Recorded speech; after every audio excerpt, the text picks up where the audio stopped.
Today in the Daily Dose, Gandhi's Salt March. After spending 2 decades in South Africa, helping Indian expats fight for their civil rights, Mahatma Gandhi returned to his native country in 1915 with the goal of ending Great Britain's harsh rule over the nation of India.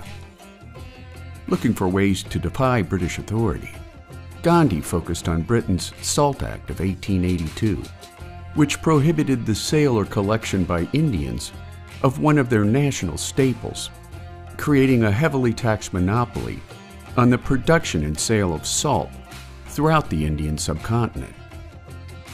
In short order, Gandhi declared his new campaign of Satyagraha, or mass civil disobedience, sending a letter to British Viceroy Lord Irwin on March 2, 1930, indicating that he planned to defy the salt laws in 10 days' time.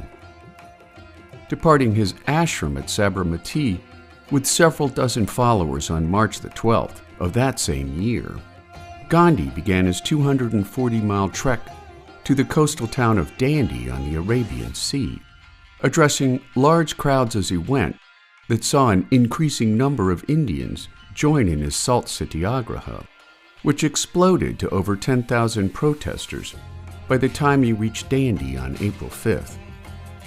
Despite a local police force that stomped on salt deposits washed up on Dandi Beach, Gandhi and his protesters began to collect small lumps of natural salt from the mud, at the same time igniting mass salt protests throughout India, including Bombay and Karachi, where citizens across the nation began to make their own salt.